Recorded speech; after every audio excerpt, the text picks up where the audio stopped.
All right.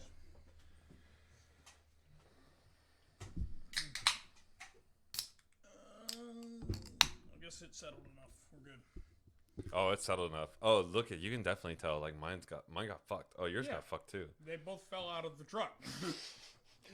Out of the truck. truck. Out of the truck. Exactly. It's a whole different world now. All right, guys. Welcome back to the channel. It's becoming a familiar setting. Yeah.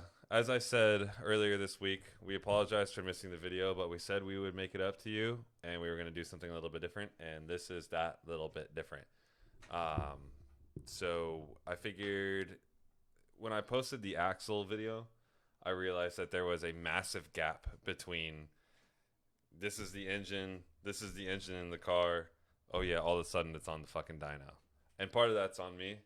You know, we went through a lot of troubleshooting, and it was a lot of swear words and sweaty days and blood drawn and not really much to record. So I figured we would take this time to kind of get everybody caught up on what's going on with the 8.6, where it's at now, where it came from, what's been done, and what will be done kind of deal. So yeah, and this could be like a fun start to a series to kind of go over some of our builds. Yeah. And the history on them. So what better way to kick it off than the car that's been built the longest? Yeah. Not owned the longest, but certainly being built the longest. Yeah. So a little backstory on the car. I purchased the car in October of 2018. Good times. Fun fact, I was actually at a work golf tournament and got out of the golf tournament at like, what, 2, 3 o'clock? Yep. Picked up the U-Haul, and then drove all the way to Miami. Mark and I had been waiting for him all day. We're like, there's no way this is happening. Oh, but it was happening. It was like, going to all right, happen. let's go to you. Yeah. We were making it happen. Okay, we're not going to get there until like 7. So we get to Miami. We're not far off the interstate, right? Yeah, it's like just It's off kind of like a 95. sketchy part of Miami, and we go to pick up Like the an car. industrial. Basically, like, we go and look at the car. I already knew that the rear end was blown up. Yep.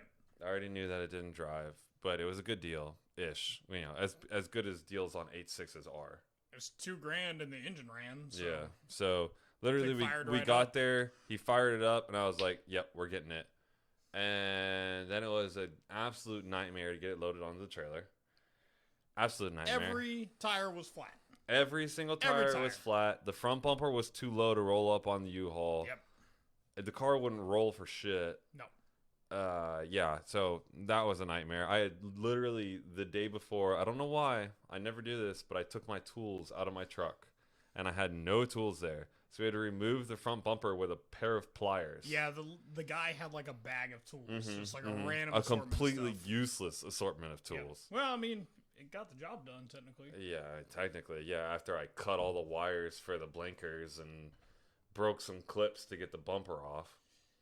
Yeah, it wasn't a clean removal, but we did get it off, and eventually there was legitimately a point in time when we were trying to get the car onto the U-Haul that I was like, holy shit, how much is it going to cost me to have this towed all the way back to Tampa? Because I did not think that we were going to get it onto the trailer. Yeah. Like, legitimately, I did not think we were going to get it on the trailer. I mean, flatbed towed, maybe. Yeah, no, I mean, something with a winch. Yep. You know, I mean, that's the only way. Yeah. But eventually we were able to get it loaded onto the trailer. Oh my god. Yeah. So what time do you think we actually got the car loaded onto the trailer? It was pushing 9. 9. Yeah, because I mean the actual exchange to purchase it didn't take very long. No, I mean it's pretty much like, okay, it runs. Yeah, here's the money. Let me have the car. Yeah.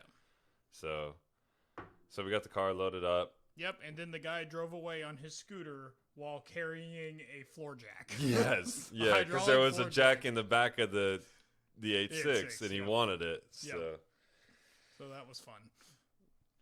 And then I had to try and back the trailer out of there. So my idea was that, like, okay, so we got the trailer on, we got the car on. We're kind of like in an industrial park, right? Yeah. Like, it's kind of like a storage unit / like kind of like office complex with some, semi parking on the side, right? So I'm like, okay, well, if we follow this road through and then turn, we'll just come back down the next block, no harm, no foul, right? Yeah, easy. So we get the car loaded up, we all pile in the car, we start driving, and we come around the corner, and there's a fence, because apparently there's a school there. So not only could I not go around It's like the block. that or a public park, but it was a gate. Oh, maybe it was a public park. There was a gate, though. There was a gate. It was a closed past. gate. So not only were we not able to go around the block, but then I had to back it up even farther around. So yeah, it was. And it wasn't wide enough that you could, make a full like 3-point turn or whatever. Yeah, exactly. To get not around. with the trailer on it. It was pretty much hell. Yeah. Until it opened back up because Justin had already gone too far down the road. Yeah. So that was fun, but we did manage to get the car home in one piece at like 3:00 in the morning. Yeah, that was rough. Yeah, it was a long night. I think we parked it at my house too. We did. Yeah, we parked it at your house and slept, and then brought it back to my house in the morning. Yep, dumped it in the garage. Yeah. But yeah, so after that, we started to fix the rear end, right? Yeah, rear end. That was the first thing. That was the first thing we did because the car, obviously you couldn't drive it with the rear end broken. Both axles were completely sheared. Yep. The whole entire third member, or the pumpkin, or whatever you want to call it, was pretty much fucked. Yeah. There was a lot of damage to the baffles in the rear end, and all the retaining clips and the retaining bearings were all destroyed. I have no idea how this guy managed to do it. I mean, the car couldn't have made more than like 115 horsepower. Yeah, with the 16-valve head. No. No shot. Yep. So, I don't know. Either way, it was a pain in the ass. There was an issue with one of the retaining clips being bent out because of the torque from the shearing. It was the biggest nightmare. We spent so many hours trying I to couldn't figure out how the fuck to get it out. I was like, there's no way that this is this hard. Like, there's nothing else in the way. And then eventually we just kind of muscled it out. So you had to go to Josh's, though. I wasn't even there when he finally got it out. Yeah, me and Josh got it out. Yep. Yeah, me and Josh got it out. And then we had to pull one of the axle baffles, I guess you can call them. I don't remember what they're called, but they go in your live rear end to keep your diff fluid around the diff, right? I pulled one from a Toyota Tacoma and then cut it and shrank it and shoved it in there. And then Josh kind of like put a couple tacks in to make sure that it would stay in. So so we were finally able to do that. I ended up buying a Koki rear end, basically an OEM LSD and OEM axles from Nick from Progression D. So if you guys are familiar with the Progression D YouTube page, shout out to Nick for selling me his axles on eBay. So we got that. Eventually got that in the car, and the car ran for 2 months, 3 months. Wasn't even that long. Yeah, I think it would be remiss if we didn't mention the 18-hour day we put into that car. Yeah, we did. We were like, I think it was December 30th. I put Carter through hell because I was like, we're gonna get this shit running. We started that day at 10 a.m. Mm-hmm. We finished that day. It was like 2 o'clock in the morning. At 2 or 3 a.m. And that was after we tried to go find an oil filter at Walmart at 1 a.m. Surprise, surprise, they didn't have an oil filter for an 8.6. Go figure. But we tried. We worked so hard to get that damn car running. Yeah. We worked all through the night. And then Justin went the next day, went to Advance, got the oil filter, and it didn't have a goddamn seal in it. Yeah, so we put a bunch of oil in it, it just all leaked out. Yep. So finally, I think it was literally New Year's Eve. Yeah. That car finally started up and ran, and it was dangerous as hell because the brakes needed to be bled a lot more. Because that was before I realized the problem with the bleeder nipple on one of the rear calipers. Right. Yeah, so you and your dad had to bleed it again. And Dad eventually made it to my house, so I could finally see it. Yeah. Riding it. Yep, and then after that, we drove it around like that for... It didn't last long. I remember the day that you started hearing the sound. All this was like the week that your sister got married. What was that? First March? Yeah. So it developed what almost sounded like a marble was rolling around in the head, and I never really figured out what the actual issue was, but I knew that it was not good. It's not supposed to sound like that. I don't know if it threw a shim. I never found a shim, but that's probably my best guess at what it was is a thrown shim. But yeah, so. After that happened, I was like, okay, well, we're going to build an engine for this, but I'm going to get another engine to put in the car for the time being. Yep. So, obviously, I went to Craigslist, and started scouring Craigslist, and I found before a guy. we started living on Facebook Marketplace. Yeah, this was before Facebook Marketplace era. And I found a guy who was selling a 16 valve from an MR2 for like $300, right? I think it was $300. $300. It was a steal. Yeah, it was a good deal. Yep. I was like, okay, well, yeah, it's up in Ocala, I think. Yeah. So like, okay, we'll go buy this. We'll throw this into the 8.6. Run it with that 16 valve in it while we build another engine for it. Well, we got that 16 valve MR2 engine, and it never ran. It never ran. No, I mean, it took us a while to get it in there, and once it finally did, I mean, it would start, but it would smoke like crazy. It smoked like a damn pig at a barbecue. Like it was not good. It smoked like out the intake. It was definitely probably, if there weren't a lot of bad seals, we definitely had the timing off. Yeah, So, I'm sure the ignition timing wasn't right with the distributor being a slightly different distributor. There was a lot of factors that probably contributed to the fact that motor didn't run. It probably wasn't that bad of a motor, but for some reason, I'm sure with enough effort we could have gotten it running. For some reason, I could never get it running, and so I ended up actually pulling that out and trading it to some guy for some silver top throttles. Yeah, he got a steal because you gave him a bunch of stuff too. I gave him a bunch of stuff, like a computer, but honestly, I paid $300 for that other pair of throttles, and they're nowhere near as good as the throttles that are in mine right now. Throttles, so, and I guess you didn't need another 4AG jamming up room in the very limited space in the garage at that time. So what I'm trying to remember is when did the suspension come into play? Do you remember? It was around that time. Yeah. Well, we already had the engine out. We already had the engine out. Yeah. Yeah, because I remember, we literally pulled the engine the day that guy was coming and getting it. Yeah. We had already gotten the majority of it out, but I came over after work. We got the engine pulled in about an hour or something. Yeah. We got pretty good at pulling engines out of that car. Yeah. And we just pulled it directly from the trans. We didn't even pull the whole thing, so it was pretty easy. But the 8.6 has had basically a full suspension overhaul. Yep. Other than a couple of it's still got stock front control arms and stock tie rods, but it's a full NX coilover kit with the true rear, not a coilover conversion. Swift springs in the rear. Techno toy tuning, adjustable lateral rod. Techno toy tuning drop brackets for the trailing arms. Oh God, those things were a pain in the ass. They were a pain. All poly bushings all around, so all the suspension had been refreshed. Yep. And to this day, I still haven't driven it on the new suspension yet. Yeah, at first Justin went way too low with it. He was like, "Yeah, this will work. This initial setup." Yeah, I slammed it on its nuts. That shit did not roll. On its nuts.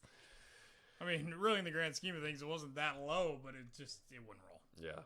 Too meaty of a tire. It didn't work, so for us to really move the car, he had to make adjustments. Yeah, so after, we had the suspension done, and I got rid of the MR2 engine, so I was like, okay, I'm going to just build a new engine for this car, completely from scratch. We're going to build the whole entire thing from scratch. So I found out that the 4AG that was originally in the car, which I still had at that time, I called it the Franken 4AG because, I mean, you can obviously tell, it's just like a bunch of different parts from a bunch of different 4AGs. I found out that the bottom end was actually a 20-valve bottom end. Yep. So it was a silver top 20-valve bottom end. And I was like, okay, cool. Well, we'll just find a silver top head, which we ended up finding for a good deal in Georgia. Yep. Marietta. So we leave on a Friday after work and drive straight through. How many hours? It's like 6 or 7 hours, to get to Georgia, especially when there wasn't a lot of traffic. We get to a Baymont Inn in Marietta, proceed to have the worst night of sleep of our lives. The worst night of sleep I've ever had in a hotel. It was absolutely terrible. But it was worth it because I got a silver top 20-valve head for like $200 and then a set of NRG seats for $300, I think it was. Yeah, so it was like $500 total. Yeah, it was like raining there, so we just loaded all that shit up in the truck. Yeah, went and got a burger and then went home. Yeah, pretty much. I think we went to some the Ponce or something. Like we went to some. Is that the mall thing that we went to? Yeah, we went there. That was cool, and then we went to Voodoo Burger. Vortex Burger. Oh, Vortex Burger. Shout out to Vortex Burger. That place is awesome if you're ever in Little 5 Points. Yeah, it's pretty good. It's pretty good. But what's crazy is Mark and I, one of our other friends, we had actually done a similar trip to go pick up something for the Z, and at some point I'll give that full story. But we actually made it up to Georgia and back in 29 hours. Justin and I beat that with 27 hours. Yeah, we did. Yeah, I wasn't fucking around. No. We were buying parts and getting home because we were really tired. So, pretty much after we got the head, it was just collecting parts. I think it's important to note, though, that there was a period of time of, like, complete indecision before you bought that head. My whole entire life is indecision. Yeah. I mean, you should have seen him when he was trying to buy this car. I mean, he was like, I'm going to buy a second gen Celica Supra. The only and build a 1J okay, and put all that would have been an awesome idea. But the only other car that was really in the running was a first gen RX-7. That's true. Yeah. Because I really want a Bridgeported first gen RX-7. Yep.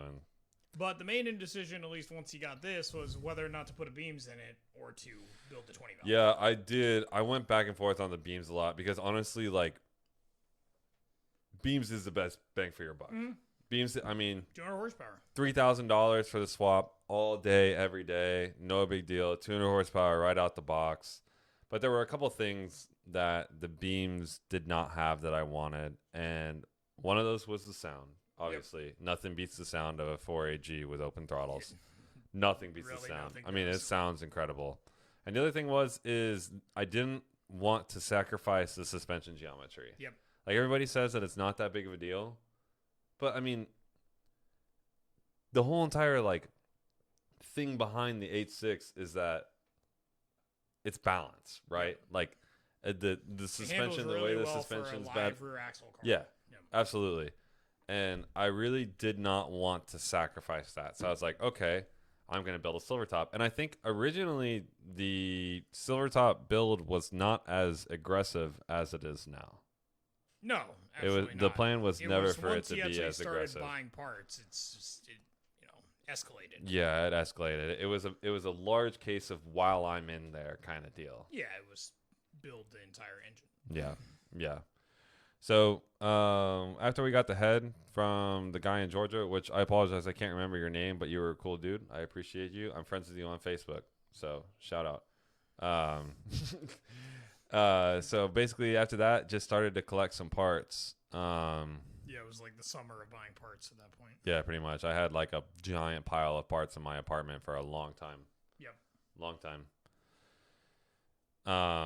Yeah, so as far as I figured I'd go over a rundown on the build so far as it stands. So as far as head work on the engine, full port and polish, full valve job with a relap, new valve seals, SuperTech titanium valve springs and retainers, Kelford 302 294 cams, VVT delete with the Toda VVT adjustable cam gears. That's pretty much it for the head.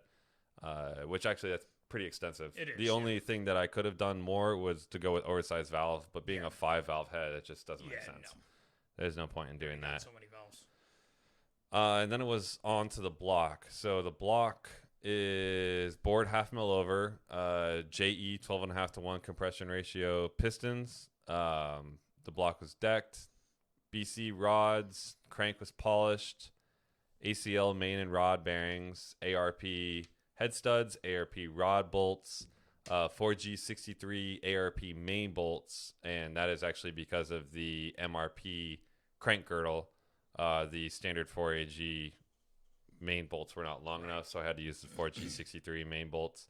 So it's got a full billet crank girdle. Oil system is a Silvertop oil pump with the SQ Engineering relief valve mod, which essentially just lets the oil pressure build a little bit more before the relief valve opens up, to kind of help with oiling at a high RPM. The only other thing I could have done with the oil pump is to go with the Toda billet cam gear, but they were super expensive and impossible to get. Yeah, like literally it would have taken forever to get. So I was like, we're gonna take our chances. The whole entire bottom end rotating assembly was balanced at the machine shop, including the flywheel and the crank pulley. And then I threw this on there about the MRP. Yeah, there's an additional timing. I didn't really know like where to put that as far as where the build goes. I mean, It's important when you're shooting for $10,000. It is. It is important. So intake and exhaust. It's silver top throttle bodies, 100mm velocity stacks. I have the Martellius R1 header, which is the big high-rise header for cam duration over 290. Full 2.5-inch custom exhaust from our friend Larry at Huff Muffler. And then AM wideband gauge. Ignition is a full coil on plug conversion. It's an MRP kit using GTR R35 smart coils. Obviously with a distributor delete. So no distributor, coil packs. As far as fueling goes, 15-gallon Aeromotive fuel cell, fully baffled. Aeromotive Stealth 350 E85 safe pump. Aeromotive microglass fuel filter. Aeromotive fuel pressure regulator. MRP top mount fuel rail conversion. Deechworks 1000cc injectors. -10 AN feed, -8 AN return, and a AM flex fuel sensor. Which the AM flex fuel sensor still needs to be wired into the ECU. Parts just in the fuel. I know, that's just the fuel. That's just the fuel. Drivetrain, still fairly stock drive shaft. Still got a T50 in it, which not for long. I have a W58 with a custom bell housing, but we'll get to that later. Yep. It's got an ORC, Ogura Racing Clutch, super single. Management, it's a Haltech 750 Elite with a full tweaked performance harness, full harness. So no plug and play, it's like a full complete new harness. Cooling, running a Mishimoto radiator and Mishimoto race fans. The interior is not much.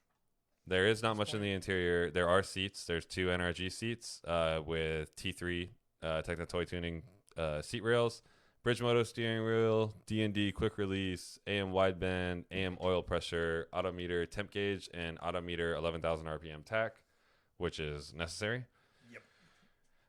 Nothing special for the brakes. Stock calipers, Jordan Slaughter rotors, Porterfield racing pads, and a Toyota Tercel brake booster because it was the only brake booster that I could find that fit.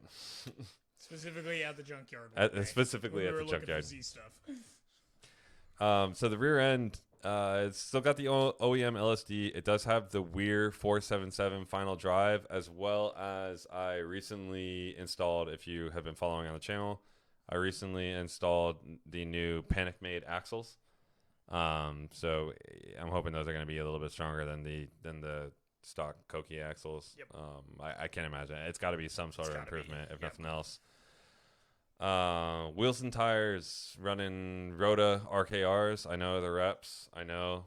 Sue me. I ain't got $1 million. Good luck finding Watanabes. I mean, it's... Especially in bronze. Yeah, that too. But, yeah, I don't blame them. But they're 15x8 zero offset all around, and they are wrapped in Achilles ATR Sports 195 50-15s. So that's pretty much a full rundown on what has been done to the car so far. I'm sure there are things that I'm missing, but those are the main bullet points. There's so many little things. And it's just running down the list just doesn't put into perspective the blood, sweat, and tears that this car has taken. And the money. And the money. Money's insane. Just aiming for the horsepower goals in a naturally aspirated small engine. I mean, to get you're building a race car.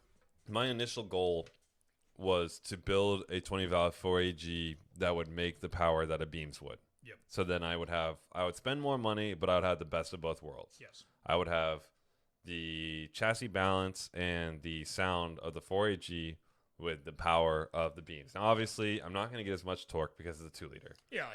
But you make up for that with horsepower and RPMs. Yeah. And the 477 rear gear. So that was the original goal. I think at this point, we are looking at more than what a Beams will make. Fairly significantly. It still remains to be seen. So, if you watched the last video that we posted on the 8.6, you will notice that at the end of the video, the 8.6 was on the dyno.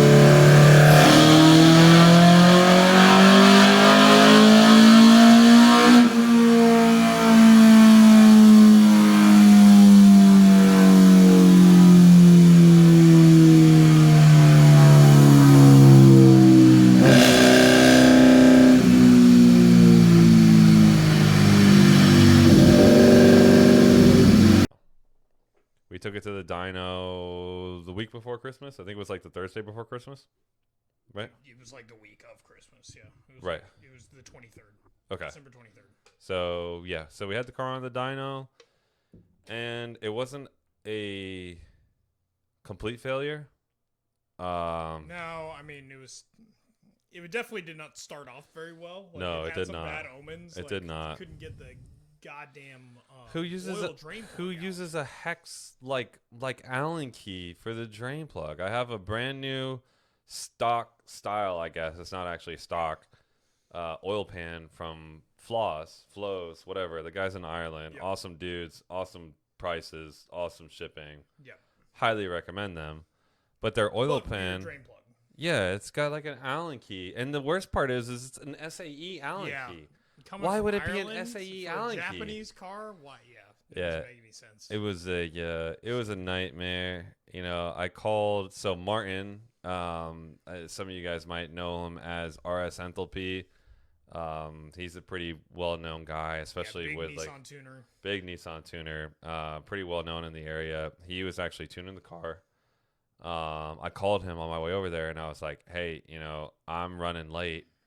I need to get over there. Can I change my oil while I'm there? Because I still had braking oil in it from when we were running it, and I wanted to put in some, you know, just like full synthetic oil before we got on the dyno." And he was like, "Yeah." He was like, at first he was like, what did he say? He was like, "What do you think? This is a shop or something?" You know, just kind of joking around. And I was like, "Okay, cool, yeah, I appreciate We it." definitely didn't do it in a shop. No.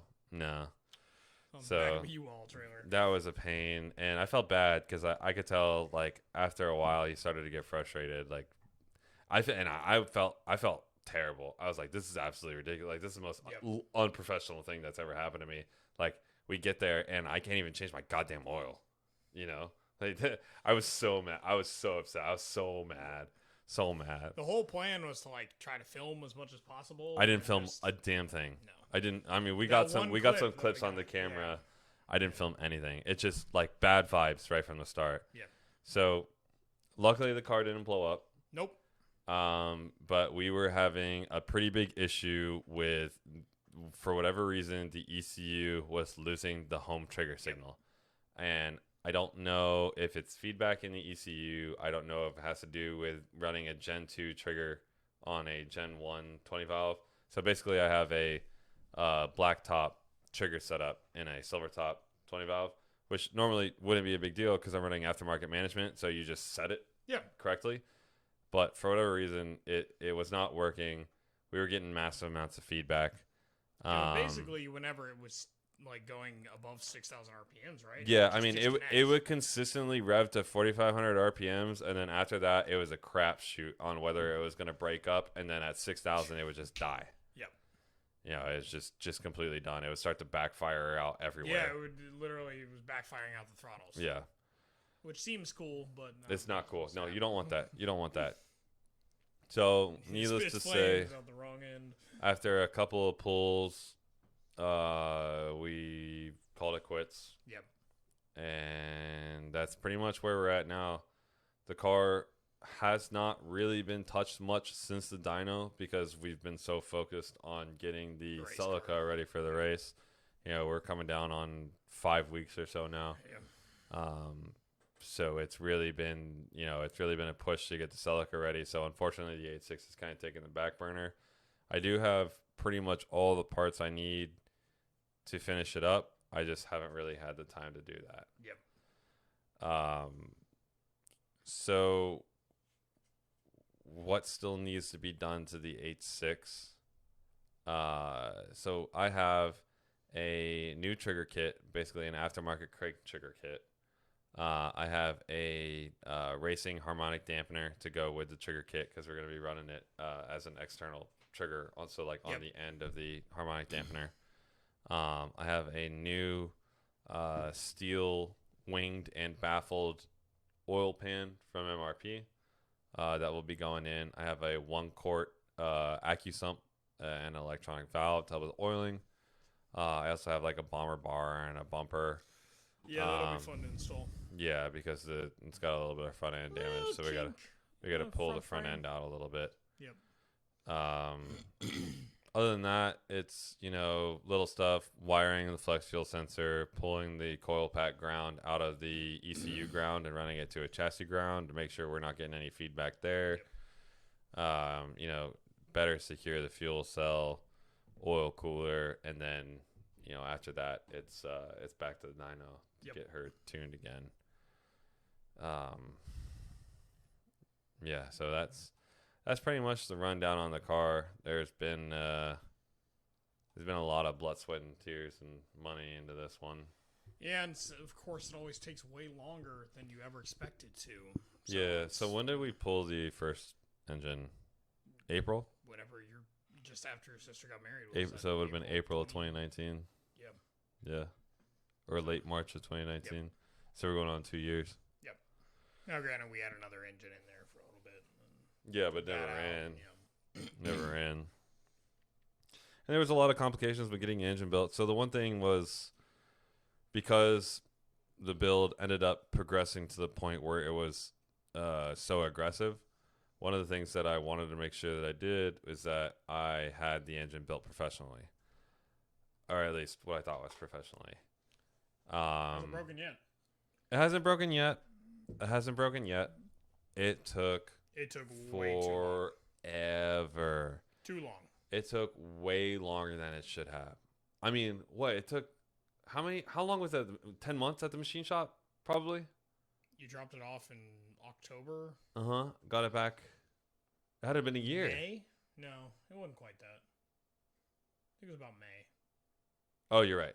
Yeah. You're right. You're right. So about 2019 and we so got about 8 months. Yeah, so about 8 months. But 8 months to assemble an engine. Granted, I'm not moving very fast on my engine. Yeah. But I'm also control the speed of which, because I just do it based off of my time and you also don't do it for a living. No, neither does that guy really. Well, yeah, I guess. That's the thing. Like, his main work was something completely different, so he was kind of doing it in his off time too. Yeah, but he was a big 8.6 guy, and he did know his stuff.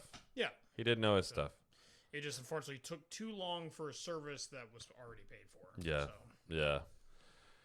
So unfortunately, that set us back, and then there's been quite a few hiccups ever since. We've tried to move quickly at different times, but it's the same thing. Everybody who works on cars knows it. I mean, your drive to continue projects will fluctuate based off of. Yeah, I mean, I don't even know if it was so much that. It was just, it started to get very frustrating when the things that were supposed to be simple were not simple. Right. That was what started to get like the whole ECU and the harness and all that stuff. Like, that was a huge pain in the ass. Like, I had to remap the whole entire ECU. Yeah, that stock tune that was provided, or that stock. Yeah, the base map and all the like the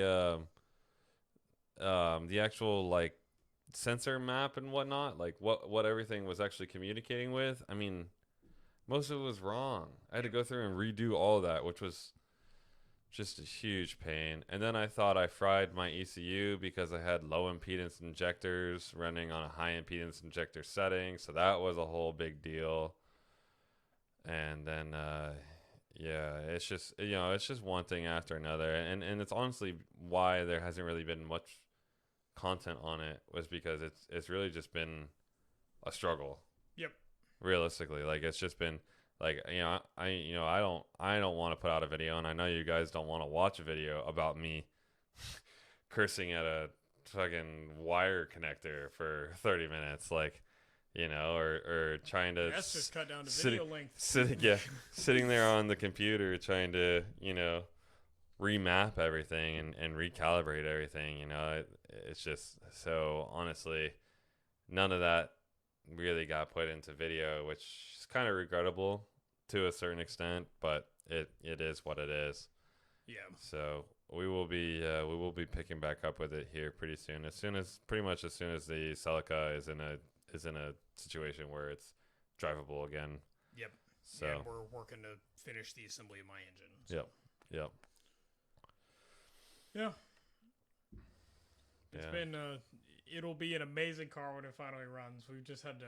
We've been working on a lot of hope here. It should be pretty fast. I think it'll surprise some people. Oh yeah, It'll be quick. It's light as hell. It'll be able to put down all that power. Yeah. It won't be a super linear power band because of the crazy cam. But Yeah, the cam profile. So it's a 302 degree intake, 294 exhaust. So it will make the majority of its power 6,500 to $7,000 or more. He basically built himself an S2000. Yeah, without the variable valve timing. Without the variable valve timing. Yeah. Yeah, but I think that the 477 rear will make up for a lot of that lack of bottom end torque. And so yeah, on the dyno at I think it was 5,500 RPM. 5,500, yeah. On the dyno at 5,500 RPM with no timing, no ignition in it, just basically a fuel trim, so that it didn't run lean. It made 140 horsepower and 114 foot-pound of torque at 5,500 RPM. So you think about it, that's already really good for a silver top. It is. That's really good for a 20 valve, especially on that dyno because it reads a little bit low. Yep. Because I think you said a stock VQ only makes like 215, 230 on that dyno. Yeah, that makes sense. So it definitely, the dyno reads pretty low. So to make that at 5,500 RPMs with zero timing in it, especially being that I'm running ethanol. A stock 20 valve made like 150 of the crank. Yeah. So. Yeah. So I think there's definitely a good amount of potential. Yeah, you're not even in the sweet spot. Not even close. Not with those cams in it. No. Yeah, there's a lot of potential to be had there, but it's just we got to finish up these last few things. There's always something to finish. Yeah, that's why it keeps us coming back, right? Yeah, something that's like that. What the people want. Yeah, right. For you to break your stuff. Let's chunk people get married, huh? Yeah, it's exciting though. Yeah, we'll get there. Hopefully by, I guess, mid-April, probably. Once we get through the race. Yeah, probably. Yeah. Because realistically, my engine assembly will hopefully be about done by the race. Yeah, and you don't really we just need. got to get really pistons in it at this point, so and then everything else will be quick. Yeah. So it's just putting seals on and dropping stuff into place. Yeah. Yeah, then we can really focus on that. We could do some other cool stuff with my stuff. Yeah. Z2. So a lot to look forward to. Definitely can't wait to see this thing run. It sounds incredible. It sounds really good. I'll Like, put another clip in. Yeah, even at just the 5,500 RPMs, I can't imagine what it sounds like at 8,500 RPMs. Yeah, I'll put the clip in again from the dyno. It sounds really good. Yeah. I mean, I'm excited, but it's awesome. It will be a payoff that will be worth waiting for. Gotta hope. She'll get there. Yeah. She'll get there. But yeah, so that's pretty much the rundown on what's been going on with the 8.6 and what's been done up to now. If you liked it, Yeah, if you like this kind of series, we could definitely do one on my Z31. Yeah. We can talk about the van. We can talk about the race car a little bit. Yep. Too. So Yep. There's lots of stuff. I mean, we've been a bit better at documenting the race car as we've been doing things to it. So. Yeah. So you been guys trying are a bit to more up to date, but certainly there's a lot to catch up on my Z too. And the unfortunate thing is that you and I both work 9 to 5. So yeah, exactly. So we only have time to work on one car a weekend, and everything else is kind of taking like a back burner right now because the Celica has to be done by April. Yeah, the once time that we're not working on the Celica is when we're waiting for goddamn parts for the Celica. Yeah, pretty much. The Celica has taken top priority, but once we're through this next month, we've got quite a big gap between our race in April and our race in September. So we'll be able to revisit this other stuff a little bit more consistently. So lots more content to be had. Lots more fun to drive. Finally, yeah, that's what I miss the most. Driving fun cars. Yeah. We'll get there. But yeah, onwards and upwards. So if you enjoyed this video, or you enjoy hearing about the 8.6 or seeing the 8.6, like, comment, subscribe, let us know, ask us questions. I always respond to YouTube comments, so if you want to drop us a comment, send us an email, check out our website, whatever you want to do. Yeah, Justin just put a bunch of work into it. It looks fantastic. Yeah, the website actually looks pretty good. So keep an eye out for us on Twitch. We're streaming every night Every Tuesday night, 8 p.m., we stream Grid Walk Weekly Podcast. And hopefully next week, I will start actually doing some iRacing live streaming. So keep an eye out for that. Anything else? No, I think. Is that Twitter up yet? I'm working on it. Check out our Instagram, Blacktop Dynamics. Check out our TikTok, Blacktop Bloopers. What else? And eventually our Twitter. God damn it, Carter. I'll work on it. God damn it. We'll get it open. I'm not the social media guy. Yeah. I gotta be the social media guy for both of us. What the fuck do you even do? I write the show notes for Good Walk Weekly Podcast. I own cars and I spend lots of money on this, so.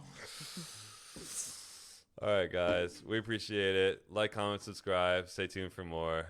And have a good night.